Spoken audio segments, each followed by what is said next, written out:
प्रिय विद्यार्थी माने पुणी थरे एक नूतन प्रभात तुम समस्त को स्वागत करुच्ची एक नूतन विषय वस्तु को। आज आमे ओडिशा आदर्श विद्यालय संगठन तरफ आयोजित करा जाइथिबा अर्धवार्षिक परीक्षा 2021 मसीहार अष्टम श्रेणी ओडिया साहित्य विषय रे आस्थिबा विभिन्न प्रश्न एवं सही प्रश्न गुड़िकर सविशेष उत्तर संपर्क में आलोचना करिबा। जेभଳି भाବରେ तुमे देखिपारुछ ଏହି ପ୍ରଶ୍ନପତ୍ରର ପୂର୍ଣ୍ଣ ସଂଖ୍ୟା ହେଉଛି 80 ନମ୍ବର ଏବଂ ଏଥିପାଇଁ ଛାତ୍ରଛାତ୍ରୀମାନଙ୍କୁ ସମୁଦାୟ 2 ଘଣ୍ଟା 30 ମିନିଟ୍ ସମୟ ମିଳିଥିଲା। ତେବେ ଆଲୋଚ୍ୟ ପ୍ରଶ୍ନପତ୍ରରେ ଯେଉଁ ପ୍ରଶ୍ନଗୁଡ଼ିକ ରହିଛି ଏହି ପ୍ରଶ୍ନଗୁଡ଼ିକୁ ସମୁଦାୟ ଭାବରେ 6ଟି ପର୍ଯ୍ୟାୟରେ ବିଭକ୍ତ କରାଯାଇଛି। ପ୍ରଥମ ପର୍ଯ୍ୟାୟରେ ଆମେ ଦେଖିବା 30ଟି ବହୁ ବିକଳ୍ପ ବିଶିଷ୍ଟ ପ୍ରଶ୍ନ। ଏଥିରେ ପ୍ରତ୍ୟେକ ପ୍ରଶ୍ନ ପାଇଁ 4 ଗୋଟି ବିକଳ୍ପ ରହିବ। ଛାତ୍ରଛାତ୍ରୀ ମାନେ ଉକ୍ତ ପ୍ରଶ୍ନ ନିମନ୍ତେ 4 ଗୋଟି ବିକଳ୍ପ ମଧ୍ୟରୁ ସଠିକ୍ ବିକଳ୍ପଟିକୁ ବାଛି ନିଜର ଉତ୍ତର ଖାତାରେ ଲେଖିବାର ଆବଶ୍ୟକତା ରହିଛି। ପ୍ରତି ଠିକ୍ ଉତ୍ତର ପାଇଁ ପିଲାମାନେ 1 ନମ୍ବର ପାଇବେ। ଏହିଭଳି ଭାବରେ 30ଟି ପ୍ରଶ୍ନ ପାଇଁ 30 ନମ୍ବର ରହିଛି। ଠିକ୍ ସେହିଭଳି ଭାବରେ ଯଦି ଆମେ ଦ୍ୱିତୀୟ ପର୍ଯ୍ୟାୟକୁ ଯିବା ତାହେଲେ ପ୍ରଶ୍ନ ନମ୍ବର 2ରେ ମଧ୍ୟ ଠିକ୍ ସେହିଭଳି ରହିଛି ଗୋଟିଏ ବାକ୍ୟରେ ଉତ୍ତର। ଏଥିରେ ପ୍ରଶ୍ନର ଉତ୍ତରକୁ ପିଲାମାନେ ଗୋଟିଏ ବାକ୍ୟରେ, ଯାହାକୁ ଆମେ ପୂର୍ଣ୍ଣ ବାକ୍ୟରେ ବୋଲି କହୁଛେ, ସେମାନେ ପୂର୍ଣ୍ଣ ବାକ୍ୟରେ ଉତ୍ତରଟିକୁ ଉପସ୍ଥାପନ କରିବେ। ଏଠାରେ ମନେ ରଖିବାର ଆବଶ୍ୟକତା ରହିଛି ଯେ ଯାହା ପଚରାଯାଉଛି ପିଲାମାନେ ସେହି ବାକ୍ୟଟିକୁ ହିଁ କେବଳ ଲେଖିବେ ଗୋଟିଏ ବାକ୍ୟରେ ଏବଂ ଏଥି ନିମନ୍ତେ ପ୍ରତି ଉତ୍ତର ପାଇଁ ପିଲାମାନେ ଗୋଟିଏ ନମ୍ବର ପାଇବେ। ଏଭଳି ଭାବରେ ସମୁଦାୟ 10ଟି ପ୍ରଶ୍ନ ପାଇଁ 10 ନମ୍ବର ରହିଛି। ତାପରେ ପ୍ରଶ୍ନ ନମ୍ବର 3, ଯାହାକୁ ଆମେ ବିଭାଗ 3 ବୋଲି କହିପାରିବା, ଏଥିରେ ଯେଉଁ ପ୍ରଶ୍ନଗୁଡ଼ିକ ରହିଛି ତାହା 2 ନମ୍ବର ବିଶିଷ୍ଟ ପ୍ରଶ୍ନ। ପ୍ରତି ପ୍ରଶ୍ନର ଉତ୍ତରକୁ ପିଲାମାନେ ପାଖାପାଖି 2ଟି ବାକ୍ୟରେ ଉପସ୍ଥାପନା କରିବେ। ପ୍ରତି ପ୍ରଶ୍ନର ଉତ୍ତର ପାଇଁ ପିଲାମାନଙ୍କୁ 2 ନମ୍ବର ସର୍ବାଧିକ ମିଳିବ। ଏହିଭଳି ଭାବରେ 5ଟି ପ୍ରଶ୍ନ ପାଇଁ ସମୁଦାୟ 10 ନମ୍ବର ରହିଛି ଏହି ବିଭାଗରେ। ପରବର୍ତ୍ତୀ ବିଭାଗ କଥା ଯଦି ଆମେ ଆଲୋଚନା କରିବା ତାହେଲେ ଚତୁର୍ଥ ବିଭାଗରେ ଆମେ ଦେଖିବା 3 ନମ୍ବର ବିଶିଷ୍ଟ ପ୍ରଶ୍ନ ରହିଛି। ଏଥି ନିମନ୍ତେ ଛାତ୍ରଛାତ୍ରୀମାନଙ୍କୁ ପ୍ରଶ୍ନର ଉତ୍ତରକୁ 3ଟି ବା 4ଟି ବାକ୍ୟରେ ଲେଖିବାର ଆବଶ୍ୟକତା ରହିଛି। ଏଥିରେ ଥିବା ପ୍ରଶ୍ନଗୁଡ଼ିକ ସାଧାରଣତଃ ପିଲାମାନଙ୍କୁ ବିଭିନ୍ନ ପ୍ରଶ୍ନର କାରଣ ଦର୍ଶାଇବା ପାଇଁ କୁହାଯାଇଥାଏ। ତେବେ ଏଥିରେ ଥିବା ପ୍ରଶ୍ନଗୁଡ଼ିକୁ ପିଲାମାନେ ଯଦି ଠିକ୍ ଭାବରେ ନିଜର ମାନସିକତାର ପ୍ରୟୋଗ କରି ଯଦି ଠିକ୍ ଭାବରେ ଲେଖନ୍ତି ତାହେଲେ 3ରୁ 3 ନମ୍ବର ଅତି ସହଜରେ ପାଇପାରିବେ। ତାପରେ ଏଇଭଳି ଭାବରେ ଆମେ ଏଠି ଦେଖିବା ଯେ 5ଟି ପ୍ରଶ୍ନ ପାଇଁ ସମୁଦାୟ 15 ମାର୍କ ରହିଛି ଚତୁର୍ଥ ବିଭାଗରେ। ତାପରେ ପଞ୍ଚମ ବିଭାଗରେ ଆମେ ଦେଖିବା ସରଳାର୍ଥ, ଯେଭଳି ଭାବରେ ଆମେ ଆଲୋଚନା କରିଥିଲେ ବିଗତ ଦିନରେ ମଧ୍ୟ ୟୁଟ୍ୟୁବରେ ଗୁଡ଼ାଏ ଭିଡ଼ିଓ ମଧ୍ୟ ଅପଲୋଡ଼ ହୋଇଛି।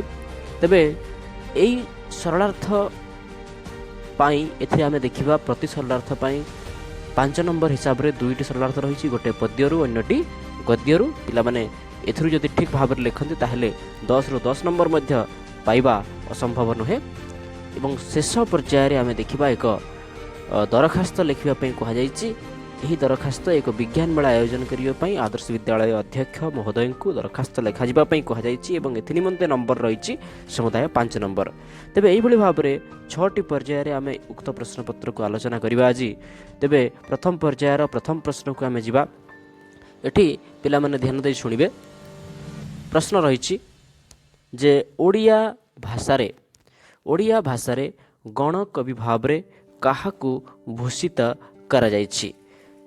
ବହୁ ବିକଳ୍ପ ପ୍ରଶ୍ନ ଆଧାରରେ ଏଠାରେ ମଧ୍ୟ 4ଟି ବିକଳ୍ପ ପ୍ରଦାନ କରାଯାଇଛି। ଉପେନ୍ଦ୍ର ଭଞ୍ଜ, ଗଙ୍ଗାଧର ମେହେର, ମଧୁସୂଦନ ଦାସ ଏବଂ ବୈଷ୍ଣବ ପାଣି। ଯେତେବେଳେ ଆମେ ଆଲୋଚନା କରୁଥିଲେ ଆମର ଅଷ୍ଟମ ଶ୍ରେଣୀ ସାହିତ୍ୟ ବହି ସାହିତ୍ୟିକା, ଯାହାର ନାମ ସେହି ସାହିତ୍ୟିକା ବହିର କବିତା ବିଭାଗ, ସେଥିରେ ତୃତୀୟ କବିତାଟି ହେଉଛି ଶିକ୍ଷା ଦୀକ୍ଷା କବିତା ଏବଂ ତାର କବି ହେଉଛନ୍ତି ବୈଷ୍ଣବ ପାଣି। ଯେତେବେଳେ ଆମେ ଏହି କବିତାର କବି ପରିଚୟ ଆଲୋଚନା କରୁଥିଲେ ସେହି ସମୟରେ ନିଛକ ଭାବରେ ଆମେ ଆଲୋଚନା କରିଛେ କବି ବୈଷ୍ଣବ ପାଣିଙ୍କୁ ଗଣକବି ଭାବରେ ଭୂଷିତ କରାଯାଇଥିବା କଥା ଆମେ ଆଲୋଚନା କରିଛେ। ତେବେ ଏହାର ସଠିକ୍ ଉତ୍ତର ହେବ ଗଣକବି ଭାବରେ ବୈଷ୍ଣବ ପାଣିଙ୍କୁ ଭୂଷିତ କରାଯାଇଛି। ଦ୍ୱିତୀୟ ପ୍ରଶ୍ନ, ଶିକ୍ଷା ଦୀକ୍ଷା କବିତାରେ ନିମ୍ନଲିଖିତ ମଧ୍ୟରୁ କେଉଁ ବିଷୟରେ ଆଲୋଚନା କରାଯାଇଛି? ସେହି ଶିକ୍ଷା ଦୀକ୍ଷା କବିତା କଥା ପୁଣି ସେଇଥିରୁ ପ୍ରଶ୍ନ ଆସୁଛି ଯେ ବୈଷ୍ଣବ ପାଣିଙ୍କ ରଚିତ ଶିକ୍ଷା ଦୀକ୍ଷା କବିତା ଯାହାକି ଅଷ୍ଟମ ଶ୍ରେଣୀ ସାହିତ୍ୟ ବହି ସାହିତ୍ୟିକାରେ ସନ୍ନିବେଶିତ ଅଛି ସେଥିରେ କେଉଁ ବିଷୟରେ ଆଲୋଚନା କରାଯାଇଛି? ପିଲାମାନେ ମନେ ରଖ, ସେଥିରେ ସତ୍ୟ ଏବଂ ନିଷ୍ଠା ସମ୍ପର୍କରେ ଆଲୋଚନା କରାଯାଇଛି।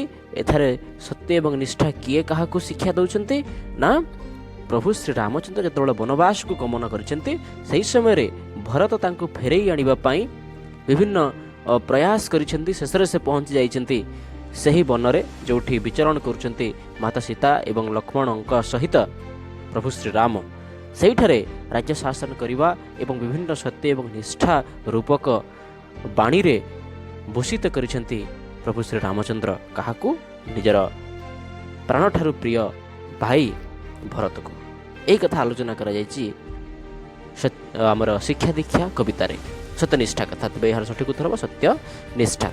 ତାପରେ ତୃତୀୟ ପ୍ରଶ୍ନ, କବି ବୈଷ୍ଣବ ପାଣିଙ୍କ ମତରେ ମାତା ସୀତାଙ୍କଠାରୁ ଆମେ କ'ଣ ଶିକ୍ଷା କରିବା? ମାତା ସୀତା ଯେଉଁଭଳି ଭାବରେ ନିଜ ସ୍ୱାମୀଙ୍କ ପ୍ରତି ପତିବ୍ରତାର ଏକ ଚରମ ନିଦର୍ଶନ ଦେଇଛନ୍ତି, ପ୍ରଭୁ ଶ୍ରୀରାମଙ୍କ ପ୍ରତି ଏକ ବାର୍ତ୍ତା ରହିଥିଲା। ପ୍ରଭୁ ଶ୍ରୀରାମଙ୍କ ପାଇଁ ସର୍ତ୍ତ ରହିଥିଲା ଯେ ସେ ବନକୁ ଗମନ କରିବେ, କିନ୍ତୁ ତାଙ୍କର ପ୍ରାଣପ୍ରିୟ ପତ୍ନୀ ସୀତାଙ୍କ ପାଇଁ ସେଭଳି କୌଣସି ସର୍ତ୍ତ ନ ରହିଥିଲେ ସୁଦ୍ଧା ପତିଙ୍କର ଏହି ଦୁର୍ଦିନରେ ତାଙ୍କୁ ସହଯୋଗ କରିବା ପାଇଁ, ତାଙ୍କ ସହିତ କାଳାତିପାତ କରିବା ପାଇଁ, ତାଙ୍କର ପତ୍ନୀ ଧର୍ମକୁ ସେ ସମ୍ପାଦନ କରିବା ନିମନ୍ତେ ସେ ଯାଇଛନ୍ତି ପତିଙ୍କ ସହିତ, ସେ ମଧ୍ୟ ବନଗମନ କରିଛନ୍ତି। ତେଣୁ ଏହି ପତିବ୍ରତା ଗୁଣକୁ ଆମେ ଶିକ୍ଷା କରିବା କଥା ବୈଷ୍ଣବ ପାଣି ତାଙ୍କର ଶିକ୍ଷା ଦୀକ୍ଷା କବିତା ମାଧ୍ୟମରେ ସୂଚନା ଦେଇଛନ୍ତି। ତାପରେ ପରବର୍ତ୍ତୀ ପ୍ରଶ୍ନ, ନୀତି ଶବ୍ଦର ଅର୍ଥ କ'ଣ? ପିଲାମାନେ ଏହି ନୀତି ଶବ୍ଦର ଅର୍ଥ ଆମେ ଜାଣୁ, ଏହା ହେଉଛି ଏକ ସମୁଚ୍ଚାରିତ ଶବ୍ଦ, ନ ହର୍ଷଇ ନ ତି ହର୍ଷଇ, ନ ହର୍ଷଇ ତି ହର୍ଷଇ, ନୀତି। ଏହି ଶବ୍ଦର ଅର୍ଥ ହେଉଛି ପିଲାମାନେ ପ୍ରତିଦିନ। ଯଦି ଏହା ଦୀର୍ଘଇ ହେଇଥାନ୍ତା ତାହେଲେ ହୁଏତ ଏହା ହେଇପାରିଥାନ୍ତା ନିୟମ, ନୀତି ନିୟମ। ଠିକ୍ ଅଛି, 4ଟି ପ୍ରଶ୍ନ ଗଲା। ପଞ୍ଚମ ପ୍ରଶ୍ନ ପିଲାମାନେ ମନେ ରଖ, ତେଜସ୍ୱିନାମ ବଧିତମସ୍ତୁ ଏହା କେଉଁ ଗ୍ରନ୍ଥର ଅଂଶବିଶେଷ? ପିଲାମାନେ ମନେ ରଖ, ଯେତେବେଳେ ଆମେ ଶତ୍ରୁଘ୍ନନାଥଙ୍କ ରଚିତ ଗୁରୁ ଶିଷ୍ୟ ସମ୍ପର୍କ ପ୍ରବନ୍ଧ ଆଲୋଚନା କରୁଥିଲେ, ସେହି ପ୍ରବନ୍ଧରେ ଏହା ଲେଖା ଥିଲା ଯେ ତେଜସ୍ୱିନା ବଧିତମସ୍ତୁ ଏହା କଠୋପନିଷଦ ଗ୍ରନ୍ଥରୁ ଆନିତ ହୋଇଥିବା ଏକ ବାଣୀ। ତେବେ ସଠିକ ଉତ୍ତର ହେବ କଠୋପନିଷଦ। ଉଭୟ ଗୁରୁ ଓ ଶିଷ୍ୟଙ୍କର ବିଦ୍ୟା ଡ୍ୟାସ୍ ପରାୟଣ ହେବା ଉଚିତ। ଉଭୟ ଗୁରୁ ଏବଂ ଶିଷ୍ୟଙ୍କ ଶିକ୍ଷା ଡ୍ୟାସ୍ ପରାୟଣ ହେବା ଉଚିତ। ଏହି କଥାଟି ସେହି ଗୁରୁ ଶିଷ୍ୟ ସମ୍ପର୍କ ପ୍ରବନ୍ଧରୁ ଆନିତ ହୋଇଛି। ଏଠାରେ ପ୍ରାବନ୍ଧିକ ଅତି ସୁନ୍ଦର ଭାବରେ, ଚମତ୍କାର ଭାବରେ ଆମର ପୁସ୍ତକ ମଧ୍ୟରେ ଲେଖିଛନ୍ତି ଯେ ଗୁରୁ ହେବେ ଶିଷ୍ୟପରାୟଣ, ଶିଷ୍ୟ ହେବେ ଗୁରୁପରାୟଣ। ମନେ ରଖ ପିଲାମାନେ, ଗୁରୁ ହେବେ ଶିଷ୍ୟପରାୟଣ, ଶିଷ୍ୟ ହେବେ ଗୁରୁପରାୟଣ ଏବଂ ଉଭୟ ଗୁରୁ ଏବଂ ଶିଷ୍ୟ ହେବେ ବିଦ୍ୟାପରାୟଣ ଏବଂ ସେମାନଙ୍କର ବିଦ୍ୟା ହେବ କ'ଣ ନା ସେବାପରାୟଣ। ଉଭୟ ଗୁରୁ ଏବଂ ଶିଷ୍ୟଙ୍କର ବିଦ୍ୟା ହେବ ସେବାପରାୟଣ। ତେବେ ଏଠାରେ ସଠିକ ଉତ୍ତର ହେବ ସେବାପରାୟଣ। ଠିକ୍ ଅଛି। ତାପରେ 6 ପ୍ରାବନ୍ଧିକ ଶତ୍ରୁଘ୍ନନାଥଙ୍କ ମତରେ ଆଜିର ଯୁଗରେ ଶିକ୍ଷା ଓ ସମାଜ, ଶିକ୍ଷା ଏଜୁକେସନ୍, ସମାଜ ହେଉଛି ସୋସାଇଟି, ଏହା କିପରି ଗତି କରୁଛନ୍ତି? ବାସ୍ତବିକତା ହେଉଛି ପିଲାମାନେ ଉଭୟଙ୍କ ଠାରୁ ବିଚ୍ଛିନ୍ନ ହୋଇ ଶିକ୍ଷା ତା ଦିଗରେ ଚାଲିଛି, ସମାଜ ତା ଦିଗରେ ଚାଲିଛି। ଏହା ହିଁ ହେଉଛି ଆଜିର ଯୁଗରେ ଶିକ୍ଷା ପାଇଁ ସବୁଠାରୁ ବଡ଼ ବିଡ଼ମ୍ବନା ବୋଲି ପ୍ରମାଣିତ କରିବାକୁ ଚେଷ୍ଟା କରିଛନ୍ତି ପ୍ରାବନ୍ଧିକ ଶତ୍ରୁଘ୍ନନାଥ। ତାପରେ ପରବର୍ତ୍ତୀ ପ୍ରଶ୍ନ, ଲୋକପ୍ରିୟ ବର୍ଣ୍ଣବୋଧ ଯାହାକୁ ଆମେ ଛବିଳ ମଧୁ ବର୍ଣ୍ଣବୋଧ ବୋଲି ପଢ଼ିଛେ, ତାକୁ ରଚନା କିଏ କରିଛନ୍ତି? ପିଲାମାନେ ତାକୁ ରଚନା କରିଛନ୍ତି ଆମର ପ୍ରିୟ କବି ମଧୁସୂଦନ ରାଓ। ଠିକ୍ ଅଛି। ତାପରେ ପରବର୍ତ୍ତୀ ପ୍ରଶ୍ନକୁ ଆମେ ଯିବା, ଗୋପବନ୍ଧୁ କେଉଁ ସମ୍ବାଦପତ୍ରର ସମ୍ପାଦକ ଥିଲେ? ଉତ୍କଳମଣି ପଣ୍ଡିତ ଗୋପବନ୍ଧୁ ଦାସ କେଉଁ ସମ୍ବାଦପତ୍ରର ସମ୍ପାଦକ ଥିଲେ? ଏହା ଆମେ ସମସ୍ତେ ଜାଣୁ ପିଲାମାନେ, 1919 ମସିହାରେ ସେ ସ୍ଥାପନ କରିଥିଲେ ସମାଜ ସମ୍ବାଦ ପତ୍ରିକା। ଠିକ୍ ଅଛି। ତାପରେ ପରବର୍ତ୍ତୀ ପ୍ରଶ୍ନ ଯଦି ଆମେ ଯିବା, ଜାତିର ଜୟଗାଥାର ମୂଳପିଣ୍ଡ କ'ଣ? ଜାତିର ଜୟଗାଥାର ମୂଳପିଣ୍ଡ ହେଉଛି ଏଠି ଜୀବନ। ଅନେକ ପିଲା ଏଠାରେ ସଂସ୍କୃତି ସହିତ କନଫ୍ୟୁଜ୍ ହୋଇପାରନ୍ତି, କିନ୍ତୁ ଏହାର ସଠିକ୍ ଉତ୍ତର ହେଉଛି ଜୀବନ। ଏହି ଲାଇନ୍ଟି ପୁରାପୁରି ଭାବରେ ଲେଖା ଯାଇଛି ଗୁରୁ ଶିଷ୍ୟ ସମ୍ପର୍କ ପ୍ରବନ୍ଧରେ। ତେବେ ଏଥିରେ କୌଣସି କନଫ୍ୟୁଜ୍ ହେବାର ନାହିଁ। ପିଲାମାନେ ଯଦି ଠିକ୍ ଭାବରେ ପଢ଼ିବେ ପ୍ରବନ୍ଧଟିକୁ ତାହେଲେ ଏହା ଆପେ ଆପେ ତାଙ୍କ ମନ ଭିତରକୁ ଆସିଯିବ ଯେତେବେଳେ ପ୍ରଶ୍ନ ପଢ଼ିବେ। ଠିକ୍ ଅଛି। ପରବର୍ତ୍ତୀ ପ୍ରଶ୍ନ, ଗଜ, ସିଂହ ଏବଂ ବ୍ୟାଘ୍ର। ଗଜ ମାନେ ହାତୀ, ସିଂହ ମାନେ ଜାଣିଛ, ବ୍ୟାଘ୍ର ମାନେ ବାଘ। ଏମାନଙ୍କୁ ନର କ'ଣ ପ୍ରୟୋଗ କରି ଆୟତ୍ତ କରେ? କ'ଣ? ଧନ ପ୍ରୟୋଗ କରିକି? ନା। ବଳ ପ୍ରୟୋଗ କରି? ନା। ଶିକ୍ଷା ପ୍ରୟୋଗ କରି? ନା। ଏମାନଙ୍କୁ କୌଶଳ ପ୍ରୟୋଗ କରି ନର ଆୟତ୍ତ କରିଥାଏ। ଠିକ୍ ଅଛି। ତ ଏହାର ସଠିକ୍ ଉତ୍ତର ହେବ କୌଶଳ। ଏବେ ପରବର୍ତ୍ତୀ ପ୍ରଶ୍ନ, କାହାର ଅନୁପସ୍ଥିତିରେ ଜ୍ଞାନ ଜନ୍ମ ହୋଇପାରେ ନାହିଁ? କାହାର ଅନୁପସ୍ଥିତିରେ ଜ୍ଞାନ ଜନ୍ମ ହୋଇପାରେ ନାହିଁ? କବି ଗଙ୍ଗାଧର ମେହେର ଉଦ୍ବୋଧନ କବିତାରେ ପ୍ରମାଣ କରିଛନ୍ତି ଯେ କୌଶଳଜନକ ଜ୍ଞାନ ଅଟେ ସିନା ଜନମି ନପାରେ ଭାଷା ଜ୍ଞାନ ବିନା। ଠିକ୍ ଅଛି। ଏଇଠୁ ଆମକୁ ଉତ୍ତର ମିଳିଗଲା ଯେ କାହାର ଅନୁପସ୍ଥିତିରେ ଜ୍ଞାନ ଜନ୍ମ ହୋଇପାରେ ନାହିଁ, ଜନମି ନପାରେ ଜ୍ଞାନ ଭାଷା ବିନା, ଜନମି ନପାରେ ଜ୍ଞାନ ଭାଷା ବିନା। ତେବେ ଏଠାରେ ଜ୍ଞାନ ଜନ୍ମିବା ପାଇଁ ମୁଖ୍ୟ ସର୍ତ୍ତଟି ହେଉଛି ଭାଷା। ତେବେ ଏହାର ସଠିକ୍ ଉତ୍ତର ହେବ ଭାଷା। ଠିକ୍ ଅଛି। କାହାର ଅନୁପସ୍ଥିତିରେ ଜ୍ଞାନ ଜନ୍ମ ହୋଇପାରେ ନାହିଁ? ଭାଷାର ଅନୁପସ୍ଥିତିରେ ଜ୍ଞାନ ଜନ୍ମ ହୋଇପାରେ ନାହିଁ। ପରବର୍ତ୍ତୀ ପ୍ରଶ୍ନ, ଡ, ଉଚ୍ଚ ହେବା ପାଇଁ ହେଲେ ଆମକୁ ପ୍ରଥମେ କାହାକୁ ଉଚ୍ଚ କରିବାକୁ ପଡ଼ିବ? ଏହି କଥା ମଧ୍ୟ ଆମେ ସେହି ସମାନ କବିତାରେ ଆଲୋଚନା କରିଛେ ଯେ ଉଚ୍ଚ ହେବା ପାଇଁ କର ଯେବେ ଆଶା, ଉଚ୍ଚ କର ଆଗେ ନିଜ ମାତୃଭାଷା। ତେବେ ଏହାର ସଠିକ୍ ଉତ୍ତର ହେବ ମାତୃଭାଷା। ତାପରେ ପରବର୍ତ୍ତୀ ପ୍ରଶ୍ନ ଆମେ ଦେଖିବା ଯେ ଯାହା ଦେବାର ଯୋଗ୍ୟ ନୁହେଁ ତାହା ହେଉଛି ଅଦେୟ। ଯାହା ଦେବାର ଯୋଗ୍ୟ ନୁହେଁ ତାହା କ'ଣ ପିଲାମାନେ? ଅଦେୟ। ଏଠାରେ ନଞ୍ଚ ତତ୍ପୁରୁଷ ସମାସ ହେଇଛି, ଅଦେୟ ଅର୍ଥାତ୍ ନ ଦେୟ। ଠିକ୍ ଅଛି। ଯେତେବେଳେ ଆମେ ପରବର୍ତ୍ତୀ ଶ୍ରେଣୀରେ ସମାସ ପଢ଼ିବା ସେହି ସମାସରେ ଏହାର ସବିଶେଷ ବିବରଣୀ ଆଲୋଚନା କରିବା। ପରବର୍ତ୍ତୀ ପ୍ରଶ୍ନ, ଅଣ, ନିଜେ କେତେ ହୀନ ତାହା ଜାଣିବା ପାଇଁ ଆମେ ନିଜକୁ କାହା ସହିତ ତୁଳନା କରିବା ଉଚିତ? ସେହି ସମାନ କବିତା ଆମେ ଉଦ୍ବୋଧନ କବିତା ଗଙ୍ଗାଧର ମେହେରଙ୍କ ରଚିତ, ସେଥିରେ ମଧ୍ୟ ସେହି ସମାନ ଜିନିଷକୁ ସେ ଅତି ସୁନ୍ଦର ଭାବରେ ଆଲୋଚନା କରିଛନ୍ତି। ପ୍ରତିବେଶୀଙ୍କର ସହିତ ତୁଳନା କରିକର ନିଜ ମଧ୍ୟରେ କଳନା। ପ୍ରତିବେଶୀଙ୍କ ସହିତ, ପଡ଼ୋଶୀଙ୍କ ସହିତ ଆମେ ନିଜକୁ ତୁଳନା କଲେ ହିଁ ଜାଣିପାରିବା ଯେ ଆମେ ବାସ୍ତବରେ କେତେ ଦିନ କେତେ ହୀନ। ସେ କଥା ମଧ୍ୟ ସେ କବିତାରେ କହିଛନ୍ତି ଯେ ତହିଁରୁ ବୁଝିବ ନିଜେ କେଡ଼େ ଦିନ, କରିଅଛ ପୁଣି ମାତୃଭାଷା ହୀନ। ଏହି କଥାଟିକୁ ସେ କହିଛନ୍ତି। ଏବେ ଆମେ ଯିବା ବ୍ୟାକରଣ ବିଭାଗର କିଛି ପ୍ରଶ୍ନ। ବ୍ୟାକରଣ ପାଇଁ ସ୍ୱତନ୍ତ୍ର ଭାବରେ ବ୍ୟାକରଣ ପୁସ୍ତକ ପିଲାମାନଙ୍କ ପାଇଁ ରହିଛି। ସେହି ବ୍ୟାକରଣ ପୁସ୍ତକରୁ ଅନେକ ଗୁଡ଼ିଏ ପ୍ରଶ୍ନ ଆସିଥିଲା। ଏହି ପ୍ରଶ୍ନର ପ୍ରଥମ ପ୍ରଶ୍ନଟି ହେଉଛି ଭାଷା ବ୍ୟବହାରର ନିର୍ଦ୍ଦିଷ୍ଟ ନିୟମ ବା ଶୃଙ୍ଖଳାକୁ କ'ଣ କୁହାଯାଏ? ପିଲାମାନେ, ଭାଷା ବ୍ୟବହାର କରିବାର ନିୟମ ବା ଶୃଙ୍ଖଳାକୁ ବ୍ୟାକରଣ କୁହାଯାଏ। ଏକଥା ଆଲୋଚନା କରାଯାଇଛି। ତେଣୁ ପିଲାମାନେ ଅତି ସୁନ୍ଦର ଭାବରେ ମୁଁ ଭାବୁଛି ୟାକୁ ମନେ ପକାଇ ପାରିଥିବେ।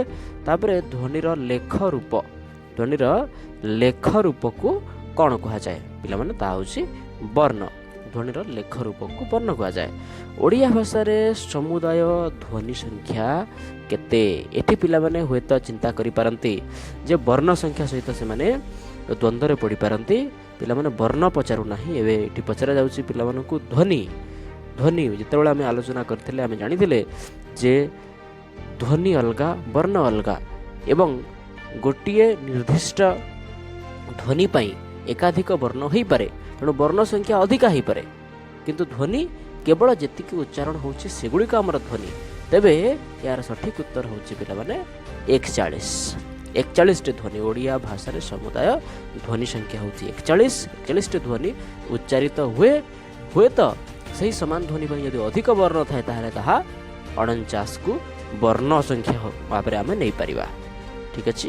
ତାପରେ ବ୍ୟଞ୍ଜନ ବର୍ଣ୍ଣର ପ୍ରତ୍ୟେକ ବର୍ଗର ପଞ୍ଚମ ବର୍ଗଟିକୁ, ବ୍ୟଞ୍ଜନ ବର୍ଣ୍ଣର ପ୍ରତ୍ୟେକ ବର୍ଗ ଆମେ ଜାଣିଛେ ଯେ କ, ଖ, ଗ, ଘ, ୱ। ତାପରେ ଠିକ୍ ସେମିତି ଚ, ଛ, ଜ, ଝ, ନ୍ୟ। ଏଠି ଯେଉଁ ପଚରାଗଲା ଯେ ପ୍ରତ୍ୟେକ ବର୍ଗ, ଇଏ ହେଉଛି ଗୋଟେ ଗୋଟେ ବର୍ଗ, ଏ ପାଞ୍ଚଟି ହେଲା ଗୋଟେ ବର୍ଗ, ଏଇ ପାଞ୍ଚଟି ହେଲା ଆଉ ଗୋଟେ ବର୍ଗ। ତେବେ ଏଇ ବର୍ଗର ପଞ୍ଚମ ବର୍ଣ୍ଣଟିକୁ କ'ଣ କୁହାଯାଏ? ଏଠି ହେଲା ୱ, ଏଠି ହେଲା ନ୍ୟ। ଓକେ। तापर एई जो पंचम वर्णटी जो रही कौन कहुए पे यार सठिक उत्तर हम जे नासिक्य व्यंजन बा अनुनासिक व्यंजन नासिक्य व्यंजन बा अनुनासिक व्यंजन वर्ण यह सठिक उत्तर है सॉरी अलग जगह मारदेली ये हूँ व्यंजन वर्ण प्रत्येक वर्गर पंचम वर्णटी को नासिक्य व्यंजन बोली कहुए। परवर्ती प्रश्न विसर्ग अनुसार एवं चंद्रबिंदु विसर्ग अनुसार एवं चंद्रबिंदु एगुड़ी को क्यों वर्णर मर्यादा प्रदान करा जायछि पिला माने मन रख एगुड़ी को आश्रित वर्णर मर्यादा प्रदान करा जायछि कारण एगुड़िक निजे निजे गोटे वर्ण भाव लेखा जाई पारंती नाही किंबा उच्चारित होई पारंती नाही एगुड़िक अन्य गोटे वर्णर आश्रय नियंती तेणु एगुड़ी को आश्रित व्यंजन वर्ण बोली कहा जाए। परवर्ती प्रश्न निर्दिष्ट वर्गर नासिकीय वर्ण सहित सही वर्गर अन्य वर्णर सुयोग घटिले जो वर्ण सृष्टि हुए ताकू क्यों वर्ण बोली कहा जाए। प्रश्न को बुझीबार आवश्यकता रही पिला माने कौन कहूँ निर्दिष्ट वर्ग माने धरि निया जो क ख ग घ उ ये गोटे वर्ग सही वर्गर नासिकीय वर्ण क ख ग घ उ यही वर्ग क वर्ग र नासिकीय वर्ण कोटा उ सहित सही वर्गर अन्य क ख ग घ उ सहित क ख ग घ जदि सुयोग घटे अर्थात तार जदि युक्त हुए जोग हुए ताहले जो वर्ण सृष्टि हुए ताकू क्यों वर्ण बोली कहा जाए। अच्छा क्यों वर्ण सृष्टि हम उ सहित क मिसिले उ कंक उ सहित ख मिसिले उ खंख उ सहित ग मिसिले उ गंग एवं उ सहित घ मिसिले उ घंघ यही वर्ण गुड़ी को क्यों वर्ण बोली कहा जाए। तेणु एगुड़ी को पिला माने मन रख एगुड़ी तो युक्त वर्ण निश्चित किंतु जेहेतु अनुनासिक वर्ण सहित शेष वर्ण सहित मिशुची तेणु एगुड़िक खाली युक्त वर्ण नुहंती एगुड़िक होउचंती अनुनासिक युक्त वर्ण। तेणु एथिरे कौनसी द्वंद्व पड़िबार आवश्यकता नहीं पिला माने मन रख एई जिनसटी को।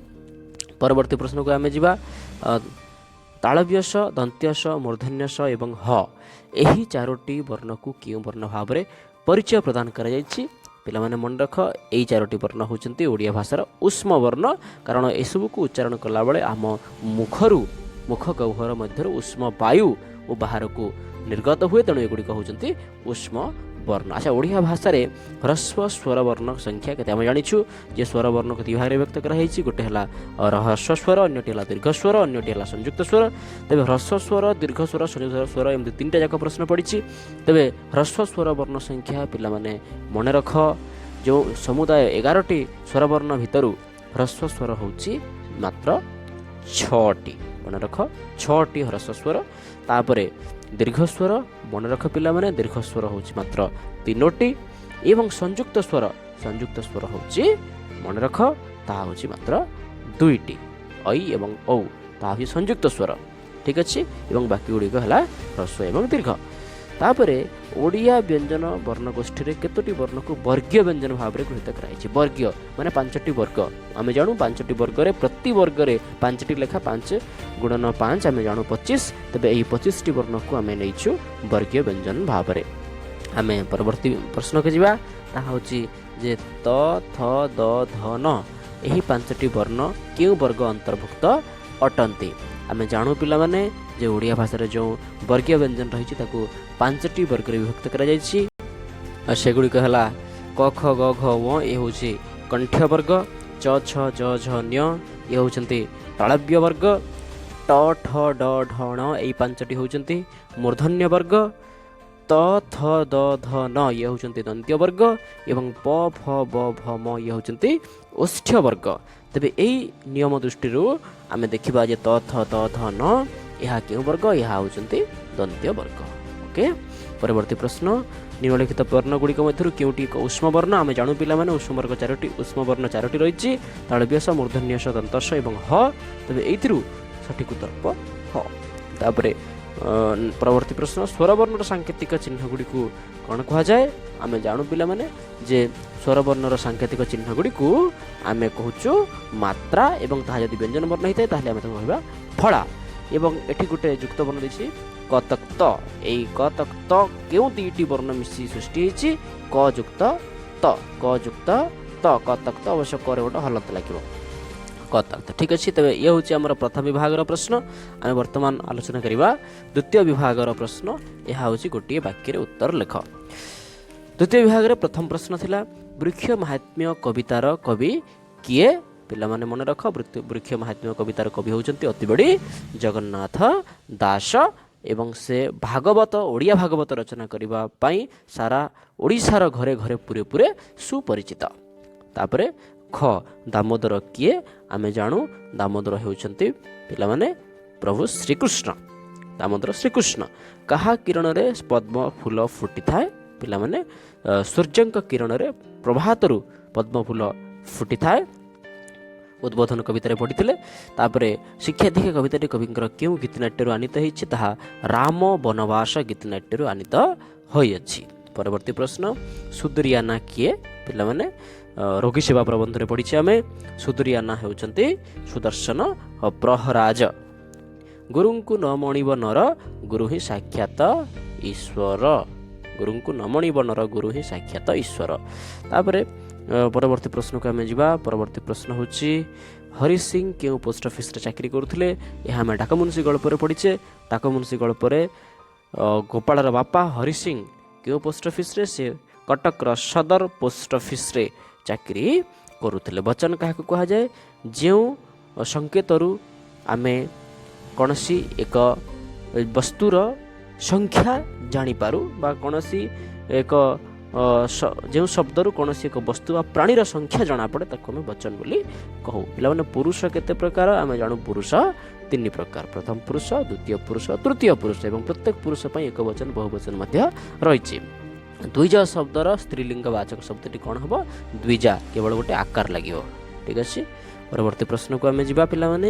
ପ୍ରଶ୍ନ ନମ୍ବର 3 ଏଠାରେ କ'ଣ ରହିଛି? ନା ବୃକ୍ଷକୁ ସୁଜନ ସହିତ ତୁଳନା କରାଯିବାର କାରଣ କ'ଣ? ସୁଜନ ମାନେ ଭଲ ଜନ, ଭଲ ବ୍ୟକ୍ତି। ବୃକ୍ଷ ହେଉଛି ପରୋପକାରୀ। ସେ ଖରା ବର୍ଷାରୁ ରକ୍ଷା କରେ। ଅନ୍ୟର ଅମଙ୍ଗଳ ଚିନ୍ତା କେବେ ସେ କରେ ନାହିଁ। ଅନ୍ୟର ମଙ୍ଗଳ ନିମନ୍ତେ ନିଜର ଛାଇ, ନିଜର ପତ୍ର, ନିଜର ଫଳ, ନିଜର ପୁଷ୍ପ, ନିଜର ଶାଖା ପ୍ରଶାଖା ସବୁକିଛି ସେ ଉତ୍ସର୍ଗ କରିଦିଏ। ତେଣୁ ସେ ହେଉଛି ସୁଜନ। ଉଦ୍ବୋଧନ କବିତାରେ କବି କାହାକୁ ଅଧମ ବୋଲି କହିଛନ୍ତି? ପିଲାମାନେ ମନେ ରଖ, ଯେ ଯାଭାଷା ଦୁର୍ବଳା ସେ ନିଶ୍ଚୟ ଅଧମ। ଏଇଭଳି ଗୋଟେ ପଦ ସେ ଲେଖିଛନ୍ତି ଉଦ୍ବୋଧନ କବିତାରେ। ତେବେ ଯାହାର ଭାଷା ଦୁର୍ବଳ, ଯାହାର ମାତୃଭାଷାକୁ ଯିଏ ସମ୍ମାନ କରେ ନାହିଁ, ସିଏ ହିଁ ଅଧମ ବୋଲି କବି କହିଛନ୍ତି। ଠିକ୍ ଅଛି। କାରଣ ସମାଜରେ ଚଳିବା ପାଇଁ ମାତୃଭାଷା ମା କ୍ଷୀର ସଦୃଶ ପ୍ରତ୍ୟେକ ବ୍ୟକ୍ତି ପାଇଁ ଅନିବାର୍ଯ୍ୟ ଅଟେ।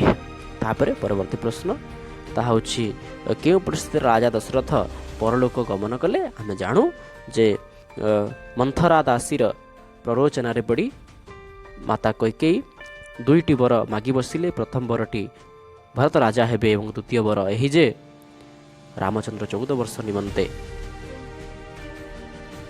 ବନ ଗମନ କରିବେ।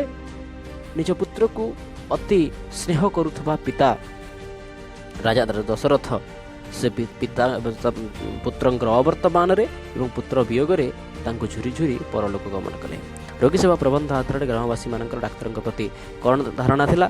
ପିଲାମାନେ ରୋଗୀ ସେବା ଯେଉଁ ସମୟରେ ରଚନା କରାଯାଇଛି, ଏହି ପ୍ରବନ୍ଧଟି ଲେଖାଯାଇଛି, ଏହି ପ୍ରବନ୍ଧଟି ସେହି ସମୟରେ ଆମର ଭେଷଜ ବିଜ୍ଞାନ ସେତେ ଅଗ୍ରଗତି କରିନଥିଲା। ତେଣୁ ସେତେବେଳେ ଲୋକମାନଙ୍କ ଭିତରେ ସଚେତନତାର ଅଭାବ କାରଣରୁ ଲୋକେ ନିଜ ଗାଁରେ ଥିବା ବୈଦ୍ୟଙ୍କୁ ବେଶୀ ଭରସା କରୁଥିଲେ ଏବଂ ଡାକ୍ତରଙ୍କ ସମ୍ପର୍କରେ କହୁଥିଲେ ଯେ ଡାକ୍ତର କେବଳ କଟାକଟି କରନ୍ତି, ଡାକ୍ତରଙ୍କ ପାଖକୁ ଗଲେ ରୋଗୀ ଆଉ ଫେରେ ନାହିଁ, ମରିଯାଏ। ଏଇଭଳି ଧାରଣା ରୋଗୀ ସେବା ପ୍ରବନ୍ଧ ମାଧ୍ୟମରେ ଗ୍ରାମବାସୀମାନଙ୍କ ଡାକ୍ତରଙ୍କ ପ୍ରତି ଧାରଣା ଥିଲା। ଗୁରୁ ଶିଷ୍ୟ ମଧ୍ୟରେ ସମ୍ପ୍ରତି ଦୂରତ୍ୱ ବୃଦ୍ଧି ପାଉଛି କାହିଁକି? ପିଲାମାନେ ଇଏ ଗୋଟେ ଆପ୍ଲିକେସନ୍ ଟାଇପ୍ କ୍ୱେଶ୍ଚନ୍। ଏଇ କ୍ୱେଶ୍ଚନ୍ରେ ଆମେ ଦେଖିଥିଲେ ଯେତେବେଳେ ଗୁରୁ ଶିଷ୍ୟ ସମ୍ପର୍କ ପାଠଟି ଆଲୋଚନା କରୁଥିଲେ ଯେ ଆମେ ଆଜି ଗୁରୁ ଏବଂ ଶିଷ୍ୟ ଏହି ଶବ୍ଦଟି ସମୂଳ ଭାବରେ ଆଜି ଧ୍ୱଂସ ହେବାକୁ ଯାଉଛି। ଆଜି ସବୁଠି ସାର୍ ଏବଂ ସବୁଠି ଶିକ୍ଷକ ଶିକ୍ଷୟିତ୍ରୀ, ସବୁଠି ପିଲା, ଆଜି ଆଉ ଗୁରୁ ଆଉ ଶିଷ୍ୟ ଶବ୍ଦଟି ମଧ୍ୟ ନାହିଁ। ତେବେ ସେଇ ଭାବ କେଉଁଠୁ ଆସିବ? ଏ ହେଲା ଗୋଟେ କଥା। ପରବର୍ତ୍ତୀ କଥା ହେଲା ଯେ ଆଜି ପୁସ୍ତକ କୈନ୍ଦ୍ରିକ ଶିକ୍ଷା ହୋଇଥିବା କାରଣରୁ ଗୁରୁ ଏବଂ ଶିଷ୍ୟ ମଧ୍ୟରେ ମୂଳ ଯେଉଁ ଭିତ୍ତିଟି ରହିଛି, ଯାହାକୁ ଆଧାର କରି ଗୁରୁ ଏବଂ ଶିଷ୍ୟ ମଧ୍ୟରେ ସମ୍ପର୍କ ସ୍ଥାପିତ ହେବ, ତାହା ହୋଇଯାଇଛି ଆଜିକାଲି ପୁସ୍ତକ। तेणु से पुस्तक को आधार करी पुस्तकर सिलेबस को कभर करिवारे व्यस्त रही रही छात्र छात्री मानक जो शिक्षा दबा उचित जो संपर्क रहिबा उचित छात्र छात्री गुरुंक प्रति एवं गुरुंकर छात्र छात्री प्रति ताहा कोठी ना कोठी ध्वंस हेबार प्रमाणित करिसेंती प्राबंधिक एई प्रबंध माध्यम रे। तेबे यह होछि तार सठिकता यह निज सुविधा अनुसार निज शब्द व्यवहार कर पिलाने लेखिबे केवल कनसेप्ट एठारे आलोचना करा जाउछि धारणाटी आलोचना करा जाउछि पिलाने शब्द सब निजर शब्द वर्णना करिवार शैली सब निजर तेणु निजर यूनिकनेस जाको निजर स्वतंत्रता बोली कहा जाए ताकू सब बजाय रखिबा चेष्टा करिवा उचित। तापरे परवर्ती विभागर प्रश्न पिलाने देख एठी आजिर समाज रे यह 3 नंबर विशिष्ट प्रश्न आजिर समाज रे गुरु शिष्यर संपर्क किपरि हबा उचित ना गुरु हेबे शिष्य परायण शिष्य हेबे गुरु परायण उभय हेबे विद्या परायण एवं उभयंकर विद्या हब सेवा परायण ता होछि सठिक उत्तर। हरि सिंह असुस्थ होई पडिले काहेकि हरि सिंह आमे जानू जे पुओ गोपाल तांकु नेकी जाईछि तांको गाँ को जोठी से चाकरी करुछि सेठी नेकी जाईछि एवं पुओ आज बड़ लोक हे जाईछि पुओ आज हाकिम हे जाईछि डाक मुंशी बाबू से हे जाईछि तबे पितांकु वृद्ध पितांकु से जो भली भाव सम्मान दवा उचित से दौनी यहाँ तांकु व्यथित करिछि। मकरामपुर सब पोस्ट ऑफिस जोठी से चाकरी करुछि सेठी ता बापा को वृद्ध बापा को से सेठी नेकी जाईछि एवं प्रथम तो जे ताकु ठीक भाव व्यवहार दौनी एवं द्वितीयतः तार विभिन्न रोग किंबा विभिन्न दुर्दिन रे पुओ साहा होनी तेणु यही भाव में हरि सिंह दिन दिन धरी न खाई न पी भोक उपवास शेष में असुस्थ हो पड़ती तापर से काशी जोरदार काश एवं सही काशर फलस्वरूप शेष में स्थिति आहरी बिगड़ी आउ निज बापा को भल पाऊ नथिबा पुत्रटी शेष में गोईठा मारिबा को पछे नहीं एवं सेठू फेरी आछंती हरि सिंह निज गाँ को एभली भाग में एक हृदय विदारक कथा वस्तु आलोचना करिसेंती गाल्पिक उक्त गल्प माध्यम रे। परवर्ती प्रश्न को जीवा ओडिया शब्द भंडार रे केते प्रकार शब्द व्यवहृत है उदाहरण सहित बुझेबा पिला माने ओडिया शब्द भंडार रे तत्सम तद्भव जहाँ को आम तद्भव माने सही तत्सम रु उद्भव जहाँ तद्भव तापरे देशज एवं अन्यटी होची आगत एभली भाव में 4टी विभागर शब्द व्यवहृत हुए एवं एगुड़िकर उदाहरण सहित लिखिबार आवश्यकता रही पिलाମାନେ लिखिपारे। तापर भारत में केतोटी भाषा को शास्त्रीय भाषार मान्यता प्रदान करा जायछि आमे जानू 6टी भाषा सेगुड़ी होछि तेलुगु तमिल कन्नड़ मलयालम संस्कृत एवं ओडिया यही 6टी भाषा को प्रदान करा जायछि शास्त्रीय भाषार मान्यता एवं सौभाग्य को आम ओडिया भाषा एते उन्नत मानर भाषा एथिरे शामिल अछि शास्त्रीय भाषा रे। तापर यह निश्चित भाव में आम सौभाग्यर कथा तापर है पिला माने केउ 5 जन कवि पंचसखा नाम रे परिचित एवं एमाने समस्ते केउ शताब्दीर कवि पिला माने 16 शताब्दी अर्थात 1500 मसीह 1600 मसीहा भितर आम देखीचे जे ओडिया साहित्यर एक गुरुत्वपूर्ण स्तर यही स्तर रे बहु कवि माने बहु ईश्वर धर्मी कविता रचना करिसेंती एवं सेमानंक मध्यरु जो 5 जन कवि आम नजर को आसंती एवं ओडिया भाषा साहित्य को नूतन दिगंत प्रदान करिसेंती से माने होचंती पंचसखा एमाने समस्ते पाखापाखि 16 शताब्दीर कवि समूह एमाने तांकर जन्म भिन्न शताब्दी होइतिले मध्ये एमानक रचना गुड़िक प्रकाशित होइछि मुख्यतः 16 शताब्दी एवं जो 5 जन कवि पंचसखा नाम रे परिचित से माने होचंती बलराम दास जगन्नाथ दास अच्युतानंद दास एवं आउ 2 जन हेले शिशु अनंत दास एवं जशवंत दास ये होचंती 5 जन पंचसखा। तापर परवर्ती विभाग को जीवा पिला माने एठी सरलार्थ लिखिया पे कहा जायछि मु मोर जन्म पई पितांक निकट ऋणी मात्र मोर जीवन पई मु गुरुंक निकट रे बा समीप रे ऋणी। आलोच्य प्रबंधटी आलोच्य गद्यांशटी आम साहित्य बहिर कौ लेखा आम जानू पिला माने जे एई समान लेखाटी आम गुरु शिष्य संपर्क आलोचना करिछे तबे आलोच्य गद्यांशटी गुरु शिष्य संपर्क प्रबंध आनीत होइछि। एठारे प्रबंधिक शत्रुघ्ननाथ गुरुंकर महानता को दर्शाइबाकू ଯାଇ ବିଭିନ୍ନ ତର୍କଣା ମାଧ୍ୟମରେ ବିଭିନ୍ନ ତୁଳନା ମାଧ୍ୟମରେ ସେ ଚେଷ୍ଟା କରିଛନ୍ତି ଗୁରୁଙ୍କୁ ସମ୍ମାନ ଜଣାଇବା ପାଇଁ ଏବଂ ସେ କହୁଛନ୍ତି ଯେ ମୋର ଜନ୍ମ ହୁଏତ ପିତାମାତା କରିଥାଇପାରନ୍ତି, ପିତାମାତାଙ୍କ ନିକଟରେ ମୁଁ ମୋର ଜନ୍ମ ପାଇଁ ସବୁବେଳେ ଋଣୀ ରହିବି, କିନ୍ତୁ ମୋର ଜୀବନରେ ଯାହା କିଛି ଘଟିଛି, ମୁଁ ପରବର୍ତ୍ତୀ ଜୀବନରେ କ'ଣ ହେଇଛି, ମୋର ସଂସ୍କାର ଯାହା ହେଇଛି, ମୋର ଧର୍ମ ଯାହା ହେଇଛି, ମୋର ଧର୍ମ ଅର୍ଥାତ୍ ଏଠି ରିଲିଜିଅନ୍ ନୁହେଁ, ଧର୍ମ ଅର୍ଥାତ୍ ଏଠି କର୍ମକ୍ଷେତ୍ର କଥା କୁହାହେଉଛି, କର୍ମ କରିବାର କୌଶଳ କଥା ଏଠି କୁହାଯାଉଛି, ଧର୍ମ ଅର୍ଥାତ୍ ଏଠି ବ୍ୟକ୍ତିର ଚରିତ୍ର କଥା କୁହାଯାଉଛି, ତେବେ ତାହା ପାଇଁ ସେ ଗୁରୁଙ୍କ ନିକଟରେ ଋଣୀ। ତେବେ ଏଭଳି ଭାବରେ ପିଲାମାନେ ଏଟାକୁ ବର୍ଣ୍ଣନା କରିପାରିବେ ଅତି ସୁନ୍ଦର ଭାବରେ ନିଜ ଶବ୍ଦ ପ୍ରୟୋଗ କରି। ଏବଂ ଶେଷରେ ଆଉ ଗୋଟେ ଦେଇଛି, ଉଚ୍ଚ ହେବା ପାଇଁ କର ଯେବେ ଆଶା ଉଚ୍ଚ କର ଆଗେ ନିଜ ମାତୃଭାଷା। ଉଦ୍ବୋଧନ କବିତା ଗଙ୍ଗାଧର ମେହେର ପୁଣି ଲେଖୁଛନ୍ତି ଯେ ଯଦି ଉଚ୍ଚ ହେବା ପାଇଁ ଚାହୁଁଛ ତାହେଲେ ନିଜ ମାତୃଭାଷାକୁ ଉଚ୍ଚ କର। ଏହି କଥାଟିକୁ ଲେଖିବା ପାଇଁ ଆମେ ସରଳାର୍ଥର ଯେଉଁ ଫର୍ମାଟ୍ ରହିଛି ସେହି ଫର୍ମାଟ୍ରେ ଆମେ ଲେଖିବା। ଆଲୋଚ୍ୟ ପଦ୍ୟାଂଶଟି ଆମ ସାହିତ୍ୟ ବହିର ଉଦ୍ବୋଧନ କବିତାରୁ ଆନିତ। ଏହି କବିତାରେ କବି ଗଙ୍ଗାଧର ମେହେର ନିଜ ମାତୃଭାଷାକୁ ସର୍ବାଗ୍ରେ ଗଣନା କରିବା ପାଇଁ ଅତି ସୁନ୍ଦର ଚମତ୍କାର ଉଦାହରଣ ମାଧ୍ୟମରେ ପ୍ରମାଣ କରିବାକୁ ଚେଷ୍ଟା କରୁଛନ୍ତି। ସେ କହୁଛନ୍ତି ଯେ ଉଚ୍ଚ ହେବା ପାଇଁ ଯଦି ତୁମର ଆଶା ଅଛି ତାହେଲେ ଧନ ଜନ ଗୋପ ଲକ୍ଷ୍ମୀ ଏଗୁଡ଼ିକୁ ଛାଡ଼ି ତୁମେ ଯଦି ମାତୃଭାଷାକୁ ଉଚ୍ଚ କରିବା ପାଇଁ ଚେଷ୍ଟା କରିବ ତାହେଲେ ଆପେ ଆପେ ତୁମେ ଉଚ୍ଚ ହୋଇଯିବ। এই কথাটিକୁ ତୁମେ ନିଜର ଶବ୍ଦ ସଂଯୋଜନା ମାଧ୍ୟମରେ ଅତି ସୁନ୍ଦର ଭାବରେ ଏଠାରେ ଉପସ୍ଥାପନ କରିପାରିବ। ତାପରେ ତୁମ ବିଦ୍ୟାଳୟରେ ଏକ ବିଜ୍ଞାନ ମେଳା ଆୟୋଜନ କରିବା ପାଇଁ ଆଦର୍ଶ ବିଦ୍ୟାଳୟ ଅଧ୍ୟକ୍ଷଙ୍କୁ ଦରଖାସ୍ତ ଲେଖିବା ପାଇଁ କୁହାଯାଇଛି। ପିଲାମାନେ ଏହି ଦରଖାସ୍ତ ଲେଖିବାର ଶୈଳୀ ତୁମକୁ ଆଗରୁ ଜଣାଯାଇଛି ଯେ ମାନନୀୟ ଶ୍ରୀଯୁକ୍ତ ଅଧ୍ୟକ୍ଷ ମହୋଦୟ ଓଡ଼ିଶା ଆଦର୍ଶ ବିଦ୍ୟାଳୟ, ତାପରେ ସ୍କୁଲର ନାଁଟି ଲେଖିବ, ତାପରେ ଶ୍ରେଣୀ ଶିକ୍ଷକଙ୍କ ଜରିଆରେ ଯଦି କ୍ଲାସ୍ ଟିଚରଙ୍କ ଥ୍ରୁରେ ଦେଉଛ ତାପରେ ଲେଖିବ ମହାଶୟ। ଲେଖି ଜଣାଇବାର କାରଣ ଏହିକି ଯେ ଆମେ ଏଠାରେ ଯେତେବେଳେ ଆମେ ଲେଖୁଛେ, ଛାତ୍ରଛାତ୍ରୀମାନେ ଯେତେବେଳେ ଆମେ ଅଧ୍ୟକ୍ଷଙ୍କୁ ଲେଖୁଛେ ତାହା ସବୁବେଳେ ଛାତ୍ର ପ୍ରତିନିଧି ଜଣେ ଲେଖନ୍ତି ଏବଂ ବାକି ସମସ୍ତେ ଦସ୍ତଖତ କରନ୍ତି। ଛାତ୍ର ପ୍ରତିନିଧି କିଏ? ଛାତ୍ର ପ୍ରତିନିଧି ହେଉଛନ୍ତି ସେ କ୍ଲାସ୍ର ମନିଟର। ତେବେ ସେ ନିଜ ନାଁଟିକୁ ସେ ଲେଖିବେ ଏବଂ ସେ ଉପସ୍ଥାପନ କରିପାରିବେ, କିମ୍ବା ଆହୁରି ମଧ୍ୟ ଗୋଟେ ପ୍ରକାର ଲେଖିବେ ଯେ ମହାଶୟ ଲେଖି ଜଣାଇବା କାରଣ ଏହିକି ଯେ ଆମ୍ଭେ ଅଷ୍ଟମ ଶ୍ରେଣୀର ଛାତ୍ରଛାତ୍ରୀମାନେ এইଠୁ ତାପରେ ବିଷୟଟି ଆରମ୍ଭ ହେବ ଯେ ଆମେ ବିଜ୍ଞାନ ମେଳା ଆୟୋଜନ କରିବା ପାଇଁ ଇଚ୍ଛୁକ ଅଛୁ। ବିଗତ ବର୍ଷ ମଧ୍ୟ କରୋନା କଟକଣା ପାଇଁ ହୋଇନଥିଲା। ଏ ବର୍ଷ ରାଜ୍ୟ ସରକାରଙ୍କର କରୋନା କଟକଣା କୋହଳ ଦୃଷ୍ଟିରୁ ଯଦି ଏ ବର୍ଷ କରାଯାଏ ତାହେଲେ ପିଲାମାନଙ୍କର ବୈଜ୍ଞାନିକ ଚିନ୍ତାଧାରାର ଅନେକ ଉନ୍ନତି ସାଧିତ ହୋଇପାରିବ। ତେଣୁ ସଭିନେ ଅନୁରୋଧ କରୁ କି ଯେ ଆଦର୍ଶ ବିଦ୍ୟାଳୟରେ ଏକ ବିଜ୍ଞାନ ମେଳାର ଆୟୋଜନ କଲେ ଆମେ ନିମ୍ନ ସ୍ୱାକ୍ଷରକାରୀ ଅଷ୍ଟମ ଶ୍ରେଣୀ ଛାତ୍ରଛାତ୍ରୀମାନେ ଉପକୃତ ହେବୁ। ତାପରେ ସବୁ ପିଲାଙ୍କର ଦସ୍ତଖତ ତଳକୁ ରହିବ। ଏଇଭଳି ଭାବରେ ଏକ ଫର୍ମାଟ୍ରେ ଆମେ ଲେଖିପାରିବା ସୁନ୍ଦର ଭାବରେ।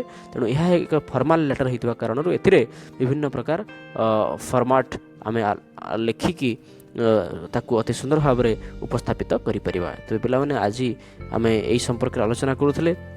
ଆମର ଅର୍ଦ୍ଧବାର୍ଷିକ ପରୀକ୍ଷା 2021ରେ ଅଷ୍ଟମ ଶ୍ରେଣୀ ଆସିଥିବା ପ୍ରଶ୍ନଗୁଡ଼ିକ ଅତି ଚମତ୍କାର ଭାବରେ ଡିଜାଇନ୍ କରାଯାଇଥିଲା ଏବଂ ମୁଁ ଆଶା କରୁଛି ପିଲାମାନେ ଏଥିରେ ଅନେକ ନୂଆ ଜିନିଷ ଜାଣିବାକୁ ପାଇଥିବେ। ଆଗାମୀ ଦିନରେ ଏହି ପ୍ରଶ୍ନଗୁଡ଼ିକର ଉତ୍ତର ସେମାନଙ୍କୁ ନିଶ୍ଚିତ ଭାବରେ ତାଙ୍କର ବିଭିନ୍ନ ପରୀକ୍ଷାମାନଙ୍କରେ କାମରେ ଆସିବ ଏବଂ ସେମାନେ ଏ ପ୍ରଶ୍ନଗୁଡ଼ିକର ଠିକ୍ ଭାବରେ ଆନାଲିସିସ୍ କରିକି ସେଇ ଭୁଲ ଆଉ କରିବେ ନାହିଁ ଯେଉଁ ଭୁଲ ଏଇଥିରେ ରିପିଟ୍ ହେଇଛି।